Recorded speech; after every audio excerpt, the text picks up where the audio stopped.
မင်္ဂလာပါရှင် CNI သတင်းဌာနရဲ့2026ခုနှစ်ဇူလိုင်လ29ရက်နေ့အတွက်နောက်ဆုံးရရှိထားတဲ့သတင်းတွေကိုတင်ဆက်ပေးမှာဖြစ်ပါတယ်ဒီကနေ့တင်ဆက်ပေးမယ့်သတင်းအကြောင်းအရာတွေကတော့ MNDAA ဟာသိမ်းပိုက်ရရှိထားတဲ့မြို့တွေထဲကမှကွမ်းလုံသိန်းနီကွတ်ခိုင်၃မြို့ကိုနိုင်ငံတော်ထံပြန်လွှဲပေးမယ်ဆိုရင်တွဲဆောင်ဆွေးနွေးရေးအလျင်အမြန်ဖြစ်သွားနိုင်တယ်လို့နိုင်ငံရေးလေလာသုံးသပ်သူဒေါက်တာအောင်မျိုးကပြောဆိုလိုက်တဲ့သတင်းထိုင်းစစ်တပ်ကကမ္ဘောဒီးယားနဲ့ထိစပ်နေတဲ့နယ်စပ်ဒေသတလျှောက်နေဆက်ချန်စီရိုတွေကိုတိစောက်နေတဲ့ဆိုတဲ့တဲ့အပါအဝင်နောက်ဆုံးရပြည်တွင်းသတင်းနိုင်ငံတကာသတင်းနဲ့အားကစားသတင်းတွေကိုတင်ဆက်ပေးမှာဖြစ်ပါတယ်ပထမဆုံးတင်ဆက်ပေးမယ့်သတင်းကတော့ MNDAA ဟာသိမ်းပိုက်ရရှိထားတဲ့မြို့တွေထဲကမှကွမ်းလုံသိန်းနီကွတ်ခိုင်၃မြို့ကိုနိုင်ငံတော်ထံပြန်လွှဲပေးမယ်ဆိုရင်တွဲဆောင်ဆွေးနွေးရေးအလျင်အမြန်ဖြစ်သွားနိုင်တယ်လို့နိုင်ငံရေးလေလာသုံးသပ်သူဒေါက်တာအောင်မျိုးကပြောဆိုလိုက်တဲ့သတင်းကိုတင်ဆက်ပေးလိုက်ပါတယ်ကိုကန်တပ်ဖွဲ့လို့လူသိများကြတဲ့မြန်မာမျိုးသားဒီမိုကရက်တစ်မဟာမိတ်တပ်မတော် MNDAA အနေနဲ့သိမ်းပိုက်ရရှိထားတဲ့မြို့တွေထဲကမှကွမ်းလုံသိန်းနီကွတ်ခိုင်၃မြို့ကိုနိုင်ငံတော်ထံပြန်လွှဲပေးပါကတွဲဆောင်ဆွေးနွေးရေးအလျင်အမြန်ဖြစ်သွားနိုင်တယ်လို့နိုင်ငံရေးလေလာသုံးသပ်သူဒေါက်တာအောင်မျိုးက CNI သတင်းဌာနကိုပြောပါတယ်ပထမဆုံးအဲ့ဒါနဲ့ပတ်သက်လို့ပြောချင်တာကကိုကန်ကတကယ်ကြတော့ပြောရမယ်ဆိုရင်အခုယူထားတဲ့ထက်မှာထားဗျာကွန်လုံဆိုပါတော့နော်သိန်းကြီးဆိုပါတော့နော်ပုတ်ခိုင်ဆိုပါတော့ဒါတွေအားလုံးကသူနဲ့လုံးဝမဆိုင်ဘူးလေတမိုင်းကြောင်းလည်းမရှိဘူးအထူးသဖြင့်ဒီကွန်လုံဆိုတာကဒီဗြိတိရှအစိုးရကကိုကန်နဲ့ဝါဒေတာအတွက်ကိုထိမ့်ဖို့ဆိုပြီးတော့ဗြိတိရှအစိုးရကတက်ချထားတဲ့နေရာဖြစ်တယ်ဒါကဟိုရဲ့ယူနီယံပေါ့ပြည်ထောင်စုကနေပြီးတော့အုပ်ချုပ်ထားခဲ့တဲ့နေရာရှိဖြစ်တယ်သူတို့အစင်လာရသူတို့မဆိုင်မပိုင်ဒီညာမျိုးသူတို့မယူသင့်ဘူးလေဖယ်ပေးလိုက်လေအားလုံးကျွန်တော်တက်တာပြပြီးတော့ကျွန်တော်တို့နိုင်ငံတော်ကိုပြန်လွှဲပါတယ်ခင်ဗျာဆိုလို့ရှိရင်ပြစ်ဆိုဆွေးနွေးရေးကအလင်းမြန်ဖြစ်သွားမှာပေါ့နော်သူကဆွေးနွေးမယ်ဆိုတရားလက်ခံပါပဲနော်လက်ရှိနေသားသူကတစ်ဖက်ကတရုတ်ဖြစ်နေတော့ဒီကိစ္စကလည်းသူကတရုတ်မျိုးသားရေးကိုလည်းထိခိုက်မှာဆိုပါတယ်သူကညင်သာသိမ့်ွေတယ်ပေါ့နော်အဲ့တော့အဓိကသူပေးစရာရှိတာသူဖြည့်ပြတ်မဥစ္စာသူမပေးသေးဘူးလေနော်သိဒီကိုခိုင်ဒါသူဒါတွေသူဟာလာကျွန်တော်ကိုယ်လုံးပြန်မအသေးဘူးလေဒီအနေထားတစ်ခုတော့ကျွန်တော်တို့မြင်တယ်တရုတ်နဲ့ MNDAA ခေါင်းဆောင်ပိုင်းတို့ဟာဇူလိုင်လအတွင်း2ကြိမ်တွေ့ဆုံခဲ့ကြပြီးတရုတ်က MNDAA ကိုနေပြည်တော်နဲ့ငြိမ်းချမ်းရေးဆွေးနွေးဖို့တိုက်တွန်းခဲ့ကြောင်းသိရပါတယ်။ဒါအပြင်ဇူလိုင်လအတွင်းမှာပဲမြန်မာတပ်မတော်ကကိုယ်စားလှယ်အဖွဲ့နဲ့ကိုကန်တပ်ဖွဲ့ဟာလာရှိုးမြို့မှာတွေ့ဆုံဆွေးနွေးခဲ့ကြကြောင်းမြန်မာတပ်မတော်ဘက်ကတရုတ်မြန်မာနယ်စပ်ကုန်သွယ်ရေးအတွက်အရေးပါတဲ့သိန်းနီမျိုးအပါအဝင် MNDAA ထင်းချုပ်ထားတဲ့မြို့တချို့ကိုပြန်လည်လွှဲပြောင်းပေးဖို့တောင်းဆိုခဲ့ကြောင်းသိရပါတယ်။ဒါကြောင့်ကိုကန်တပ်ဖွဲ့ဟာလာမယ့်ဩဂတ်စ်လမှာနေပြည်တော်နဲ့ငြိမ်းချမ်းရေးတွေ့ဆုံဆွေးနွေးကြမယ်လို့သတင်းတွေထွက်ပေါ်လျက်ရှိတာပါ။လက်ရှိမှာနေပြည်တော်ဘက်က MNDAA TNL ကိုတွေ့ဆုံဆွေးနွေးရေးအတွက်ဖိတ်ခေါ်ထားပြီးဖြစ်က UWSA SSPP NDAA တို့နဲ့လည်းထပ်မံတွေ့ဆုံကြမှာဖြစ်ကြောင်း AA နဲ့ KIA ကတော့တပ်မတော်နဲ့တိုက်ပွဲဖြစ်ပွားနေစေဖြစ်တဲ့အတွက်ဆွေးနွေးဖို့ဖိတ်ခေါ်ထားတယ်လို့မကြားမိကြောင်းငြိမ်းချမ်းရေးလုပ်ငန်းစဉ်မှာပါဝင်လှုပ်ဆောင်နေသူဦးခွန်းဆိုင်က CNI သတင်းဌာနကိုပြောပါတယ်။ကိုကန်နဲ့ TNL ကနည်းနည်းကွာမှာပေါ့နော်။ကွာမှာကဘာဖြစ်လို့ဆိုတော့ကိုကန်ကသူကနေစားထိတ်တီဘာရင်းနဲ့သူကချုပ်ကင်ထားတဲ့အတွက်ကြောင့်မလို့ဒီကိစ္စအတွက်နှစ်ဖက်စလုံးကအစဉ်ပင်ဖြစ်နေတော့သူတို့တွေ့ဆုံဆွေးနွေးကြလိမ့်မယ်လို့ကျွန်တော်ထင်ပါတယ်နော်အခုလောလောဆယ်ကျွန်တော်သိရတဲ့လောက်ဆိုလို့ရှိရင်ကိုကန်နဲ့TNL ကတော့သူတို့ကဖိတ်ခေါ်ပြီးသားဖြစ်တယ်သူတို့လာမှာပဲနော်ဝါတို့ဒီ SSPP တို့မင်္ဂလာတို့လည်းထပ်တွေ့မယ်လို့ကြားရပါတယ်လို့တော့လည်းအခုလောလောဆယ်မှာတော့ KIO တို့ AA တို့နှစ်ဖွဲ့ကတော့ဒီတမတော်နဲ့တိုက်နေစေဖြစ်တဲ့အခါကျတော့ဒီဆွေးနွေးဖို့ဖိတ်စာပို့တယ်လို့ကျွန်တော်မကြားမိဘူးပေါ့နော်အခုလောလောဆယ်သူတို့လည်းပဲသူတို့ကလုံးဝမ မဖိတ်ခေါ်ဘူးလို့မဆိုလို့ပါဘူးလို့ဒီနေပြီးတော့လူကြီးကပြောပါတယ်သူတို့အချင်းကြလာလို့ရှိရင်ကျွန်တော်တို့ဆွေးနွေးရမှာပဲမဆွေးနွေးမဲ့အဖွဲ့ဆိုတာမရှိပါဘူးလို့ပြော NSPNC ဟာ2026ခုနှစ်ဇွန်လ18ရက်နဲ့18ရက်မှာအမျိုးသားဒီမိုကရက်တစ်မဟာမိတ်အဖွဲ့နဲ့ဝပြည်သွေးစည်းညီညွတ်ရေးပါတီတို့နဲ့တွေ့ဆုံဆွေးနွေးခဲ့ကြပြီးမြောက်ပိုင်းအဖွဲ့တွေကိုလာမယ့်ဩဂတ်လမှာနေပြည်တော်ကိုလာရောက်ပြီးငြိမ်းချမ်းရေးဆွေးနွေးဖို့ပြောဆိုခဲ့ကြတာဖြစ်ပါတယ်။အဲဒီနောက်2026ခုနှစ်ဇူလိုင်19ရက်နေ့မှာတော့ညီနောင်မဟာမိတ်3ဖွဲ့ထေကမှာတအန်တက် TNL ဟာအစိုးရနဲ့ငြိမ်းချမ်းရေးဆွေးနွေးတဲ့ပထမဆုံးအဖွဲ့ဖြစ်လာခဲ့ပြီး NSPNC နဲ့နေပြည်တော်မှာငြိမ်းချမ်းရေးတွေ့ဆုံဆွေးနွေးခဲ့ကြပါတယ်။ဆွေးနွေးပွဲမှာ TNL ဘက်ကသူတို့ထိန်းချုပ်ထားတဲ့ဒေသတွေကိုပလောင်ပြည်နယ်အဖြစ်သတ်မှတ်ပေးဖို့တောင်းဆိုခဲ့ပြီးပြည်အောင်စုကခွဲထွက်မှာမဟုတ်ပဲငြိမ်းချမ်းရေးဆွေးနွေးပွဲတွေမှာဆက်ပြီးပါဝင်သွားမယ်လို့ဆွေးနွေးခဲ့ကြောင်းလည်းသိရပါတယ်။လူကျင်နာမရရင် EAO တွေဆက်ပြီးတိုက်ပွဲဖော်လာနိုင်သလားဆိုတဲ့အပေါ်ပြည်တွင်းပြည်ပနိုင်ငံရေးအတိုင်းဝန်တွေကြားစောင့်ကြည့်လျက်ရှိနေတဲ့ဆွေသတင်းကိုလည်းဆက်လက်ရှုစားလိုက်ရအောင်ပါ။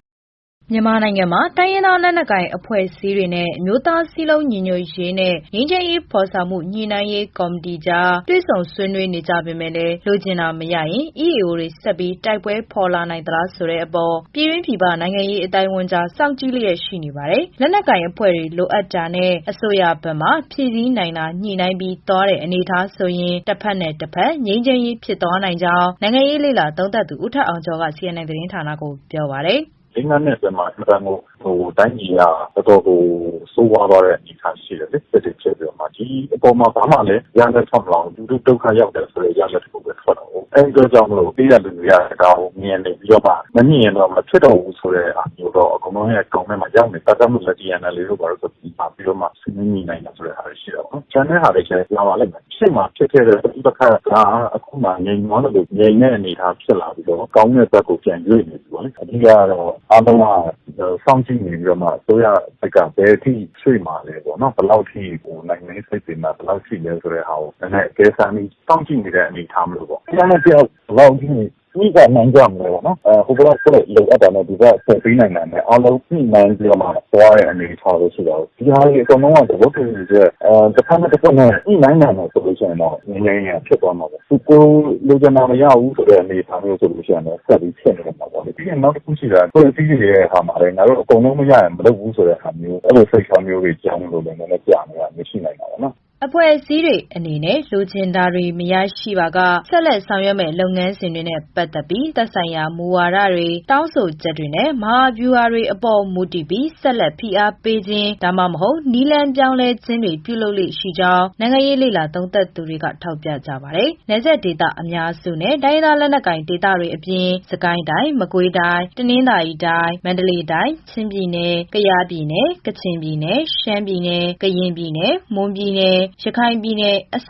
ရှိတဲ့တိုင်းဒေသကြီးနဲ့ပြည်နယ်အတော်များများမှာတော်လှန်ရေးအင်အားစုတွေရဲ့ထိုးစစ်ဆင်မှုကြောင့်မျိုးပေါင်းများစွာပျက်စီးခဲ့ပါတယ်။သက်ဆိုင်ရာအစိုးရဘက်မှချို့ယွင်းချက်တွေရှိနေတဲ့အတွက်သူတို့ဆက်လက်ရပ်တည်နေနိုင်တာဖြစ်ပြီးဒီချို့ယွင်းချက်တွေပျောက်သွားရင်သူတို့အားလုံးညီကုန်းချုပ်ရမယ့်သဘောရှိကြောင်းနိုင်ငံရေးလေ့လာသုံးသပ်သူဒေါက်တာအောင်မျိုးက CNN သတင်းဌာနကိုပြောပါတယ်။ကိုလူကျင်နာကြီးကစစ်တမ်းကြီးရှိတာမရှိတာဆိုတာလည်းစဉ်းစားပြီးတော့စစ်တမ်းကြီးရှိတဲ့ဘောင်ထဲမှာဒီဘက်လည်းပြီးလို့ရမယ့်ဥစ္စာကိုလည်းတောင်းနေကောင်းတာအရာမျိုးမှာချွတ်နေမှုဆိုတာအဲ့လိုသွားမှာပေါ့နော်ဆက်တယ်လည်းဆိုလို့ရှိရင်တော့ဈာရရပြည်သူတွေကိုနားကုန်ရမှာပေါ့နော်ပထမဦးဆုံးကဘယ်နိုင်ငံမှနိုင်ငံရေးအစီအစဉ်တိုးမြင့်လာတဲ့ဆိုနေရာမှာဘုံတဲ့နဲ့တခါရတော့တဲ့နိုင်ငံမျိုးမရှိဘူးလေအားလုံးကတဖြည်းဖြည်းတိုးရတာပဲပေါ့နော်ခြားတဲ့နဲ့လုပ်တဲ့ဆိုတာမျိုးကဒီတော့မှသူကအဲ့ဒါအောင်မြင်ရအကြောင်းအလားလားမရှိဘူးဒီဘက်ကနေပြီးတော့အချွတ်တော့ချိုးရင်းချက်တွေရှိတယ်ဒီချိုးရင်းချက်တွေရှိတော့သူတို့ရှင်းတန်နေတာသူတို့ဆက်လက်ရည်တည်နေနေတာဖြစ်တယ်အဲ့ချိုးရင်းချက်တွေပျောက်သွားလို့ရှိရင်သူတို့အားလုံးပေါ့နော်လုံးဝညီကုန်းချုပ်ရမယ်သဘောရှိတယ်လက်ရှိမြန်မာနိုင်ငံရဲ့စီးရေးစီးပွားရေးနဲ့အုပ်ချုပ်ရေးကဏ္ဍတွေဟာအားနည်းလာနေကြောင်းဒီအခြေအနေတွေကိုအပြည့်အဝပြန်လည်ထိန်းချုပ်ဖို့ခက်ခဲနိုင်ကြောင်းအဲဒါကြောင့်ရေရှည်မှာအကျပ်တဲတွေပိုမိုကြီးမားလာနိုင်ကြောင်းစီးနဲ့နိုင်ငံရေးကက်ခတ်တွေကထောက်ပြကြပါတယ်။လက်တလုံးမှာလည်းမြန်မာနိုင်ငံမှာမြန်မာတပ်မတော်နဲ့တိုင်းရင်းသားလက်နက်ကိုင်တွေကြားတွဲဆုံဆွေးနွေးမှုတွေပြုလုပ်နေတဲ့အတိုင်းတိုက်ပွဲတွေလည်းဖြစ်ပွားနေပါတယ်။မြန်မာနိုင်ငံမှာပြည်내အသစ်တွေထပ်ပေါ်လာရင်ဘာဖြစ်လာနိုင်မလဲဆိုတဲ့အပေါ်ပြည်တွင်းပြည်ပနိုင်ငံရေးအတိုင်းဝန်တွေကြားဆွေးနွေးညှင်းခုန်လျက်ရှိတဲ့ဆိုတဲ့သတင်းကိုလည်းဆက်လက်တင်ဆက်ပေးလိုက်ပါတယ်။ မြန်မာနိုင်ငံမှာဗမာမဟုတ်တဲ့တိုင်းရင်းသားလူမျိုးတွေကပြည်နယ်အသစ်တွေပေါ်ထွန်းရေးကိုခွင့်ပြုဖို့နဲ့ပြည်နယ်အသစ်တွေသတ်မှတ်ပေးဖို့တောင်းဆိုမှုတွေရှိလာတဲ့အတွက်ပြည်နယ်အသစ်တွေထပ်ပေါ်ပါကဘလို့ဖြစ်လာနိုင်တယ်လဲဆိုတဲ့ပေါ်ပြည်တွင်းပြည်ပနိုင်ငံရေးတာဝန်ကြားဆွေးနွေးညှင်းခုန်လျက်ရှိပါတယ်။လက်ရှိမှာ NFPNC ဟာရှမ်းပြည်မျိုးသားများတပ်မတော် SNA အမျိုးသားဒီမိုကရက်တစ်မဟာမိတ်တပ်မတော် NDA ဝါပြည်သွေးစည်းညီညွတ်ရေးတပ်မတော် UWSA တောင်အောင်မျိုးသားမြောက်ရေးတပ်မတော် TNLA တို့နဲ့တွေ့ဆုံဆွေးနွေးထားပါတယ်။အဲ့ဒီတိုင်းရင်းသားလက်နက်ကိုင်အဖွဲ့တွေကသူတို့ရဲ့လူမျိုးတွေကိုပြည်နယ်ပေးဖို့နဲ့ကိုပိုင်အုပ်ချုပ်ခွင့်အဆင့်အတန်းကိုပိုင်အုပ်ချုပ်ခွင့်ရဒေသကိုရည်ညွှန်းတာမဟုတ်ဘဲတောင်းဆိုခဲ့ကြပါတယ်။အစိုးရအနေနဲ့ပြည်နယ်အသစ်တွေထပ်တိုးပေးလိုက်တာဒေသတစ်ခုကွဲထွက်သွားမှာလားဒါမှမဟုတ်ဒေသတစ်ခုကွဲမထွက်အောင်အားပေးတဲ့သဘောတက်ရောက်သလားဆိုတာကိုစဉ်းစားရမှာဖြစ်တယ်လို့ရခိုင်ဦးဆောင်ပါတီမှဥက္ကဋ္ဌဒေါက်တာအေးမောင်က CNI သတင်းဌာနကိုပြောပါတယ်။ဒီမိုကရေစီဖက်ဒရယ်ပြည်ထောင်စုလို့တွားလို့မယ်လို့ရှင်းမှန်းထားပြီးဆိုရင်နိုင်ငံရေးအဖြစ်မငြင်းချမ်းတာပေါ့ဗျာမပြေလည်တာအားလုံးကိုငြင်းချမ်းအောင်ပြေလည်အောင်ပေါ့ဗျာလက်နက်ကိုင်ပြိပခပြင်းထန်ရင်လက်နက်ကိုင်ပြိပခကိုပြေလည်မှုရတဲ့အထိဆွေးနွေးရမယ်ဖြည့်ရှင်းရမယ်တာဝန်တစ်ခုကတော့ရှိနေပြီးသားလို့သတ်မှတ်ရမှာပေါ့။ဒါလို့ဆိုရင်ခုနကပြည်နယ်အသစ်တွေပေးခြင်းဒီခုနကဒေတာတစ်ခုပွေးထွက်သွားမှာကိုပို့ပြီးတော့မပွေးထွက်အောင်အားပေးသလားပေါ့ဒါလေးတွေဖြစ်တင်စဉ်းစားရမယ်တဖို့ဖြစ်သွားတာပေါ့။ဒါကြောင့်ကျွန်တော်တို့ထက်ကစဉ်းစားတဲ့အခါမှာလက်ရှိမြန်မာနိုင်ငံကြီးပြဿနာကိုပြည်လည်စေဖို့အတွက်နိုင်ငံတော်ရဲ့ territorial integrity ကိုတာပေါ့territorial integrity ဆိုတာကနိုင်ငံတစ်ခုရဲ့နေနမိတ်ဂုဏ်သိက္ခာပေါ့နော်နိုင်ငံတစ်ခုရဲ့နေနမိတ်ရဲ့သူ့ရဲ့ချုပ်ချအာဏာရဲ့တည်တံ့ခိုင်မြဲနေဖို့လိုတယ်ချုပ်ချအာဏာတည်တံ့ခိုင်မြဲရမယ်နိုင်ငံရဲ့နေနမိတ်ရှိနေရမယ်နော်ဒါနေနမိတ်မပြတ်သွားစေဖို့အတွက်မြည်သည့်အစိတ်ပိုင်းကိုမဆိုဖို့ဗျာဆိုပါစို့မြန်မာနိုင်ငံမှာပြည်နယ်ပေါင်း20ပိုထွန်းစီဆိုနေကျွန်တော်တို့လက်ခံတယ်အဓိကတော့ပြည်နယ်သို့မဟုတ်တိုင်းဒေသကြီးလိုကူတိပါသေးတယ်ဒါကြီးတွေအားလုံးက area သတ်မှတ်ချက်ပဲဖြစ်တယ်နော်လိုအပ်ရင် ARD ကိုလည်းပဲပြည်နယ်နှစ်ခုဖြစ်သတ်မှတ်ရင်သတ်မှတ်ဖို့ရှမ်းကိုလည်းပဲနှစ်ခုဖြစ်သတ်မှတ်လိုပဲသတ်မှတ်အဓိကတော့ territorial integrity ထဲမှာ sovereign not the sovereignty ရှိနေဖို့ပဲလို့အဲ့ဒီတော့ကျွန်တော်တို့ဘက်ကတော့သဘောရတယ်အဓိကတော့လက်နက်ကိုင်ပြဿနာရှုပ်ငင်းသွားဖို့လိုပဲနိုင်ငံရေးအဖြစ်အဖြေရဖို့လိုပဲနိုင်ငံရဲ့ဒေသအကျိုးစီးပွားဆိုရည်မှန်းချက်မပြတ်ပြတ်သွားဖို့လိုတယ်အဲ့ဒီတော့ပါလက်တလောမှာရှမ်းနီလာဟူလီဆူအာခါပလောင်ဝစတဲ့တိုင်းရင်းသားလူမျိုးတွေကကိုပိုင်အုပ်ချုပ်ခွင့်ရဒေတာဒါမှမဟုတ်ပြည်နယ်သတ်မှတ်ပေးဖို့တွဲဆောင်ဆွေးနွေးမှုကနေတဆင့်တောင်းဆိုလျက်ရှိနေပါတယ်။လက်ရှိမှာကိုပိုင်ပြဋ္ဌာန်းခွင့်နဲ့ကိုပိုင်အုပ်ချုပ်ခွင့်လွတ်လွတ်လပ်လပ်မရှိပဲအမိခံကိုပိုင်အုပ်ချုပ်ခွင့်ရဒေတာတွေအနေနဲ့ရရှိနေတာကြောင့်တိုင်းရင်းသားလူမျိုးတွေကဗဟိုချုပ်ကံမှုလျှော့ချတဲ့ကိုပိုင်အုပ်ချုပ်ခွင့်နဲ့ကိုပိုင်ပြဋ္ဌာန်းခွင့်ကိုတောင်းဆိုလျက်ရှိနေပါတယ်။ပြည်နယ်အဆင့်ပေးမယ်ဆိုရင်တမိုင်းကြောင်ရာအုပ်ချုပ်ရေးယဉ်ကျေးမှုလူဦးရေရာလူဦးရေအများစုဖြစ်ဖို့လိုအပ်ကြောင်းပလောင်လူမျိုးတွေကိုပြည်နယ်အဆင့်ပေးမယ်ဆိုရင်အခြားလူမျိုးစုတွေလည်းတောင်းလာနိုင်တယ်လို့နိုင်ငံရေးလာတုံးသက်သူဒေါက်တာအန်ကောလာက CNI သတင်းဌာနကိုပြောပါတယ်အုပ်ချုပ်မှုစနစ်ပေါ့ executive role မှာတမိုင်းကဘယ်လောက်ရှိခဲ့လဲပေါ့တမိုင်းကဘယ်လောက်ရှိခဲ့လဲယဉ်ကျေးမှုနောက်တော့ civilization တွေဘယ်လောက် majority ရှိခဲ့တယ်လဲဟာပြန်ကြည့်ရမှာဒါနိုင်ငံရေးအရကျွန်တော်တို့စကားပြောတာပေါ့နော်အဲ့တော့ရှမ်းမြောက်မှာတကယ်တမ်းကျတော့ executive role ရရောရည်ကြီးမှုရရောနောက်တစ်ခါ demographic ရရောရှမ်းက majority ဒုတိယသူတို့ပြောနေတဲ့နေရာတွေကကချင်က majority ဘာကြောင့်လဲဆိုတော့ကချင် subset ဆိုပြီးတော့မှ British ဒီလက်ထက်မှာကလေးအုပ်ချုပ်ရေးရန်နေရတွေအခိုင်အမာရှိပြီးသားဒါမျိုးတွေရှိတယ်လေအဲ့ကကြတော့ဒီဟာကကျွန်တော်အနေနဲ့ကတော့နည်းနည်းတော့ခက်မယ်လို့ကျွန်တော်ပြောလို့တယ်ဒါပေမဲ့သူတို့ရနိုင်တာဘာရနိုင်လဲဆိုတော့ကျွန်တော်တို့ဟာဒီမျိုးတစ်မျိုးရဲ့လွတ်လပ်ပိုင်ခွင့်နဲ့ကိုယ်ပိုင်ပြဋ္ဌာန်းခွင့်ကိုကျွန်တော်တို့ကမကန့်တတ်ဘူးနော်ကျွန်တော်ကအဲ့ဒါကိုမကန့်ကွက်ဘူးသူတို့က national area တော့မဟုတ်ကိုယ်ပိုင်အုပ်ချုပ်ခွင့်ရဒေသတစ်ခုခုအဲ့ဒါလည်းသူတို့ရပြီးသားပဲလေသူတို့ရဲ့ဒီကိုယ်ပိုင်အုပ်ချုပ်ခွင့်ရဒေသတော့မဟုတ်နေနေအကျိုးအကြောင်းပေးထားပြီးသားပုံမှာသူတို့ဘယ်လိုမျိုးဆက်လုပ်ချင်တယ်လဲဆိုတဲ့ဟာကအဲ့ပုံမှာပဲနည်းနည်းအရင်သွားအောင်ပဲထင်တယ်နောက်တစ်ချက်ကဒီဟာကအခုချက်ချင်းလည်းငယ်မပြီးပြောက်ဘူးဘာကြောင့်လဲဆိုတော့အဲ့လိုမျိုးသာ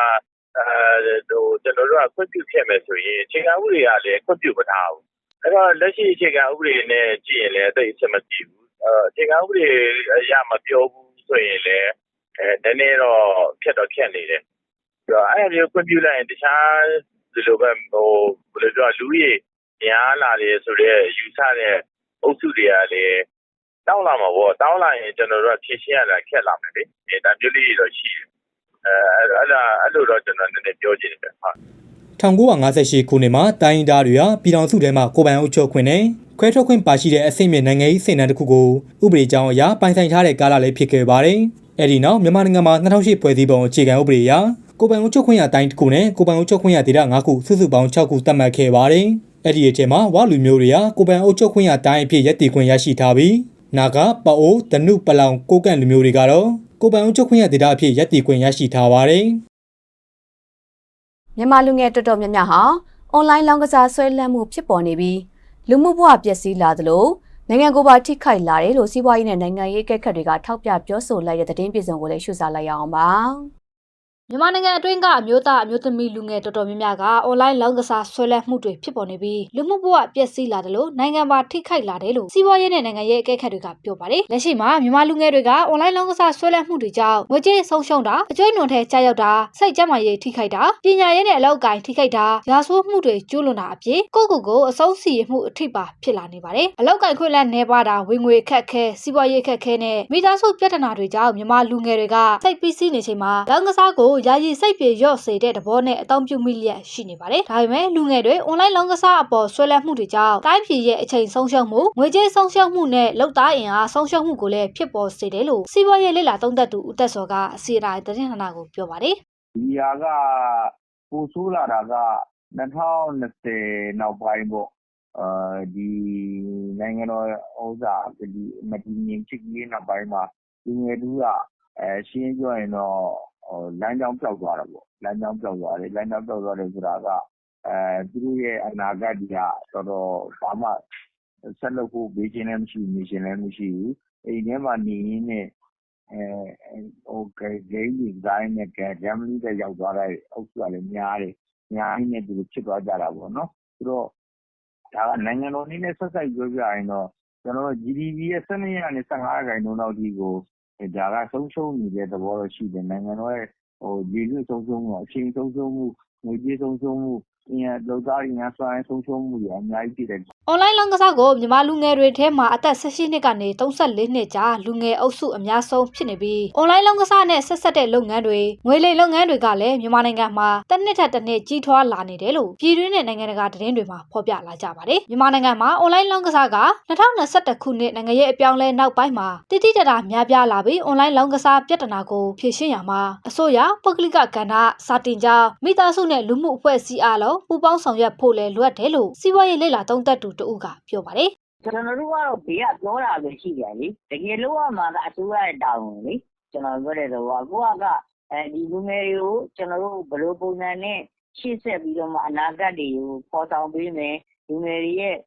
အခွင့်အလမ်းတွေဘယ်လိုဖန်တီးပေးမယ်ဆိုတာကနိုင်ငံတော် policy နဲ့ဆိုင်နေပြအဲ့ဒါကခုနကျွန်တော်တို့လူငယ်ကြီးကဦးဌာနပြည်ထောင်ဦးဌာနလူမှုဝန်ထမ်းတွေပဲကဲတဲ့ဦးဌာနတွေအကုန်ပေါင်းပြီးတော့မှပေါ်ဆောင်ပြီးတော့ model တခုတည်ဆောက်ပြီးတော့မှတေချာဆောင်ရမှာအဲ့ဒီမှာလည်းတကယ်နည်းဖြည့်ဝင်လုပ်ပေးဖို့စေတနာပါဖို့တို့ကျွန်တော်တို့ကခုကပေါ်ရှိုးနဲ့ policy ပုံစံလေးတွေပဲလုပ်သွားတဲ့ခါကျတော့ပတ်စံတော့ကုန်သွားတိုင်းဘတ်ဂျက်ကုန်သွားတယ်ဖြီးအောင်မှုလည်းမရှိဘူးတိုင်းပြည်ကဒီဒုံကြီးကဒုံမယ်လူငယ်တွေကလည်းဒီကစားထဲမှာရှိတယ်ဒါတွေကပြင်ပြရမယ့်ပိုင်းပြရမှာပေါ့နော်ဒါတွေကကျွန်တော် awareness ပြရမှာလည်းရှိတယ်သူ့ဝင်နေပြောရမယ်နိုင်ငံမှာဘာဖြစ်နေလဲဆိုတာလည်းသင်ချပြီးဝန်ခံရရှိအောင်ခံကျွန်တော်တို့ဒါပြင်ရမိကိစ္စလည်းပြင်ရမှာအဲ့ဒီနောက်အွန်လိုင်းလောင်းကစားနဲ့ပတ်သက်ပြီးဖြေရှင်းရမှာလဲနိုင်ငံတော်အစိုးရအနေနဲ့ဥပဒေကိုထိရောက်စွာအကောင့်ထဲဖော်တာတရားမဝင်အွန်လိုင်းလောင်းကစား website တွေကိုပိတ်ပင်တာလောင်းကစားနဲ့ဆက်ဆက်တဲ့ငွေကြေးလွှဲပြောင်းမှုတွေကိုစောင့်ကြည့်ပြီးဥပဒေနဲ့အညီရေးယူတာတွေကိုထိရောက်စွာလှုပ်ဆောင်တင်ပါတယ်အလားတူလူငယ်တွေအတွက်အလောက်ကိုင်းနဲ့ကျွမ်းကျင်မှုဖွံ့ဖြိုးရေးအသက်မွေးဝမ်းကြောင်းတင်တန်းတိုးချဲ့ပေးတာလူငယ်တွေအတွက်အလောက်ကိုင်းဖန်တီးပေးတာစီးပွားရေးလုပ်ငန်းငယ်တွေစတင်နိုင်ဖို့ကူညီပေးတာတွေကိုဆောင်ရွက်ပေးဖို့လိုအပ်တယ်လို့စီးပွားရေးလေ့လာသုံးသပ်သူတွေကထောက်ပြကြပါတယ်လက်ရှိမှာအွန်လိုင်းလိမ်လည်မှုနဲ့အွန်လိုင်းလောင်းကစားမှုတွေကိုထိရောက်စွာတိုက်ဖြတ်နိုင်ဖို့အတွက်အမျိုးသားလွှတ်တော်အစည်းအဝေးမှာအွန်လိုင်းလိမ်လည်မှုတိုက်ဖြတ်ရေးဆိုင်ရာဥပဒေကြမ်းကိုပြီးခဲ့တဲ့ဇူလိုင်10ရက်နေ့မှာတင်သွင်းခဲ့ပြီးဆွေးနွေးလျက်ရှိနေပါတယ်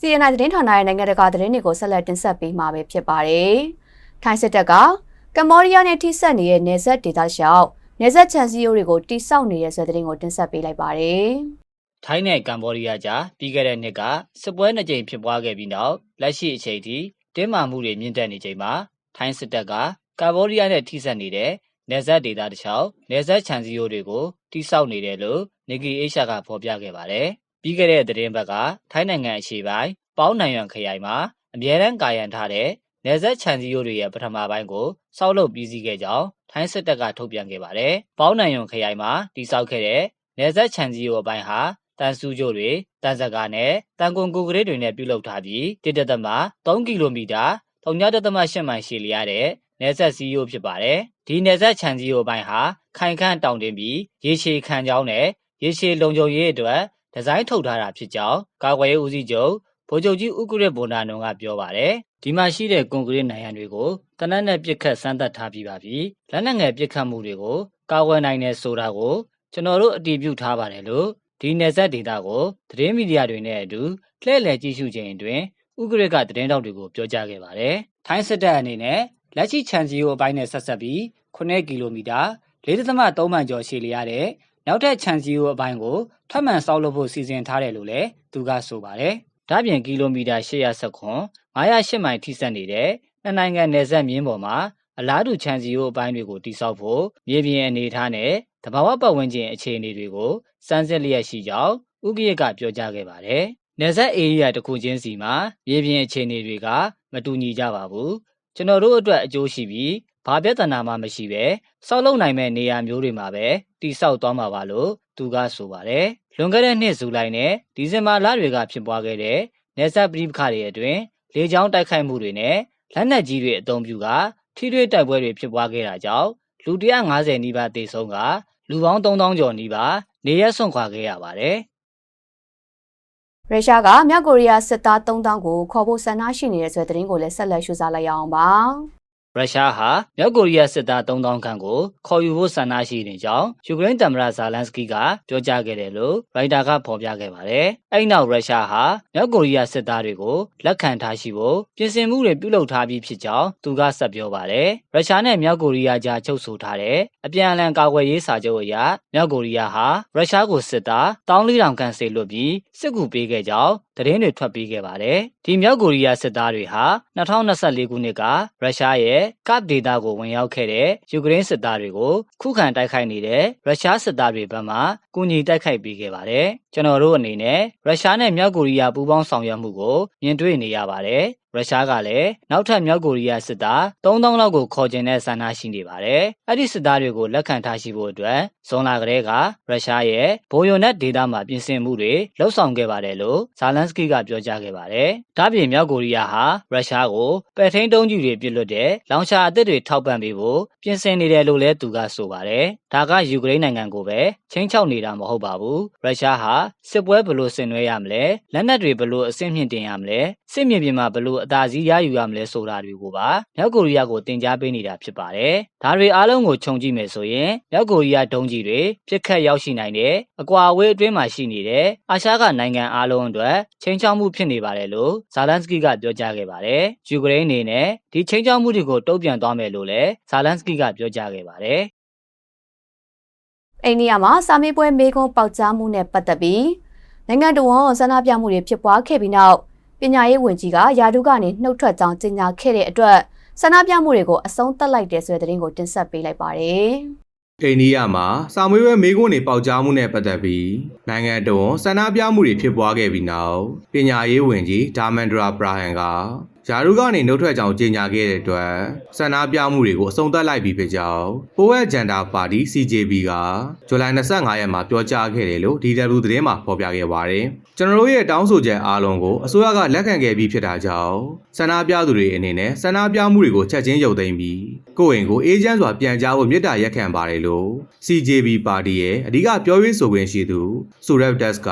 သတင်းတောက်တွေကိုပြောကြားခဲ့ပါတယ်။ ညာရေးဝန်ကြီးပရာယန်နှုတ်ထွက်သွားပြီးနောက် CJB နဲ့အစိုးရတာဝန်ရှိသူတွေကြားဆွေးနွေးပွဲတွေပြုလုပ်ပြီးချိန်မှာ CJB ကဆန္ဒပြမှုတွေကိုစုံတက်ဖို့သဘောတူညီခဲ့တာဖြစ်ပါတယ်။ပညာရေးဝန်ကြီးနှုတ်ထွက်တဲ့ကြေညာချက်ထွက်ပေါ်ခဲ့ပြီးနောက်အိန္ဒိယနိုင်ငံတဝန်ရှိဆန္ဒပြသူတွေဟာအော်ဟေးကကုံကပျော်ရွှင်စွာအောင်ပွဲခံခဲ့ကြပါတယ်။အတိုက်အခံခေါင်းဆောင်ဖြစ်တဲ့ရာဟုဂန်ဒီကလည်းပညာရေးဝန်ကြီးနှုတ်ထွက်သွားမှုနဲ့ပတ်သက်ပြီးဆန္ဒပြလူငယ်တွေကိုဂုဏ်ပြုစကားပြောကြားခဲ့ပါတယ်။တနိုင်ငံလုံးမှာရှိတဲ့ကျောင်းသားကျောင်းသူတွေအားလုံးအတွက်ဂုဏ်ယူပါတယ်။ခင်ဗျားတို့အားလုံးအတွက်ကျွန်တော်တို့ဂုဏ်ယူမိပါတယ်လို့ကွန်ဂရက်ပါတီခေါင်းဆောင်ရာဟုဂန်ဒီကပြောကြားခဲ့ပါတယ်။ယာရုကနေနှုတ်ထွက်သွားတဲ့ပရာဟန်နေရာမှာအစားထိုးခန့်အပ်မဲ့ပညာရေးဝန်ကြီးတွေကိုအိန္ဒိယသမ္မတရုံးကထုတ်ပြန်ကြေညာခဲ့ပါတယ်။သမ္မတအိမ်တော်ရဲ့သတင်းထုတ်ပြန်ချက်မှာပရာလက်ဂျိုရှီကပညာရေးဝန်ကြီးယာရုကိုတာဝန်ယူသွားမယ်လို့ဖော်ပြထားပါတယ်။အိန္ဒိယသမ္မတဝန်ကြီးချုပ်ရဲ့အကြံပြုချက်အတိုင်းဖွဲ့စည်းပုံအခြေခံဥပဒေပုံမှန်85ပိုက်ခွဲနေရာပြည်ထောင်စုဝန်ကြီးတွေကောင်စီကပရာဟန်ရဲ့နှုတ်ထွက်စာကိုချက်ချင်းအာဏာတည်စေဖို့လက်ခံလိုက်ပြီးဖြစ်တယ်လို့ထုတ်ပြန်ချက်မှာဖော်ပြထားပါတယ်။ဒါအပြင်ဝန်ကြီးချုပ်ရဲ့အကြံပြုချက်အတိုင်းသမ္မတဟာပြည်ထောင်စုဝန်ကြီးပရာလက်ဂျိုရှီကိုသူ့ရဲ့လက်ရှိတာဝန်ယူထားတဲ့ယာတို့အပြင်ပညာရေးဝန်ကြီးဌာနရဲ့တာဝန်ကိုပါထပ်မံပေးအပ်ဖို့ညွှန်ကြားလိုက်တယ်လို့ထပ်လောင်းဖော်ပြထားပါတယ်။ CNI သတင်းဌာနရဲ့နောက်ဆုံးသတင်းတပုတ်အနေနဲ့အားကစားသတင်းကိုတင်ဆက်ပေးမှာပဲဖြစ်ပါတယ်။လီဗာပူးအသင်းဟာပြင်သစ်ကျယ်ပွင့်ဘာကူလာကိုခေါ်ယူနိုင်ဖို့အတွက် PSG အသင်းနဲ့သဘောတူညီမှုရရှိဖို့လှုံ့ဆော်နေတဲ့ဆွဲသတင်းကိုတင်ဆက်ပေးလိုက်ပါတယ်။လီဗာပူးအသင်းဟာပြင်သစ်ကျယ်ပွင့်ဘာကူလာကိုခေါ်ယူနိုင်ဖို့အတွက် PSG အသင်းနဲ့သဘောတူညီမှုရရှိဖို့လှုံ့ဆော်နေရလို့ဗြိတိန်မီဒီယာတွေကဖော်ပြထားပါတယ်။အသက်23နှစ်အရွယ်ရှိဘာကူလာ PSG အသင်းနဲ့စာအုပ်တွေချုပ်ဖို့ညှင်းဆန်ခဲ့ပြီးသူ့ကိုခေါ်ယူဖို့ကာလရှည်ကြာစိတ်ဝင်စားနေတယ်။လီဗာပူးအသင်းထံပြောင်းရွှေ့ဖို့လမ်းဖွင့်ထားတာပါ။ PSG အသင်းကလည်းစာအုပ်သက်တမ်း2နှစ်ကြာရှိနေသေးတဲ့ဘာကူလာကိုရောင်းချဖို့စဉ်းစားနေပါတယ်။ဒါပေမဲ့ PSG အသင်းဟာဘာကူလာရဲ့အသက်အရွယ်အလားအလာနဲ့လက်ရှိဈေးကွက်တန်ကြေးတွေဟာပေါင်သန်း140လိုချင်နေတာပါ။လီဗာပူးအသင်းကတော့ဘာကူလာရဲ့ပြောင်းရွှေ့ခြင်းနဲ့ပတ်သက်ပြီး PSG အသင်းနဲ့ဆွေးနွေးမှုတွေပြုလုပ်ကာသဘောတူညီမှုရယူနိုင်ဖို့မျှော်လင့်နေပါတယ်။ဘာကူလာ PSG အသင်းမှာဦးစားပေးကစားသမားဖြစ်သတ်မှတ်ခြင်းမခံရတာကြောင့်နွေရာသီမှာသူ့အတွက်ကောင်းမွန်တဲ့ရွေးချယ်မှုတွေပြုလုပ်ဖို့ဆန္ဒရှိနေတာပါ။ဘာကူလာလီဗာပူးအသင်းမှာစားလဲနေရာစားတိုးဝင်ရောက်ပြီးသွင်းကိုတွေဂိုးပန်တီးမှုတွေပြုလုပ်ကာဒီပြအီရာအိုလာရဲ့ကစားပုံစတိုင်နဲ့ကိုက်ညီမဲ့သူဖြစ်ဖော်ပြခြင်းခံနေရပါတယ်။ချယ်ဆီ၊ဘိုင်ယန်မြူးနစ်နဲ့အာဆင်နယ်အသင်းတို့ကလည်းဘာကူလာကိုခေါ်ယူဖို့စိတ်ဝင်စားနေပြီးနွေရာသီအစောပိုင်းမှာစုံစမ်းမှုတွေပြုလုပ်ခဲ့ကြတာပါ။ဒါပေမဲ့ဘာကူလာကတော့ PSG အသင်းနဲ့သဘောတူညီမှုရရင်လီဗာပူးအသင်းနဲ့ဆွေးနွေးမှုတွေပြုလုပ်ချင်နေတာဖြစ်ပါတယ်။ CNI သတင်းဌာနရဲ့2026ခုနှစ်ဇူလိုင်လ28ရက်နေ့အတွက်နောက်ဆုံးရရှိထားတဲ့သတင်းတွေကိုတင်ဆက်ပေးခဲ့တာပဲဖြစ်ပါတယ်။ကြည့်ရှုပေးကြတဲ့ပရိသတ်များအားလုံးပဲတာယာပျော်ရွှင်တဲ့နေ့လေးတစ်နေ့ကိုပိုင်ဆိုင်နိုင်ကြပါစေရှင်။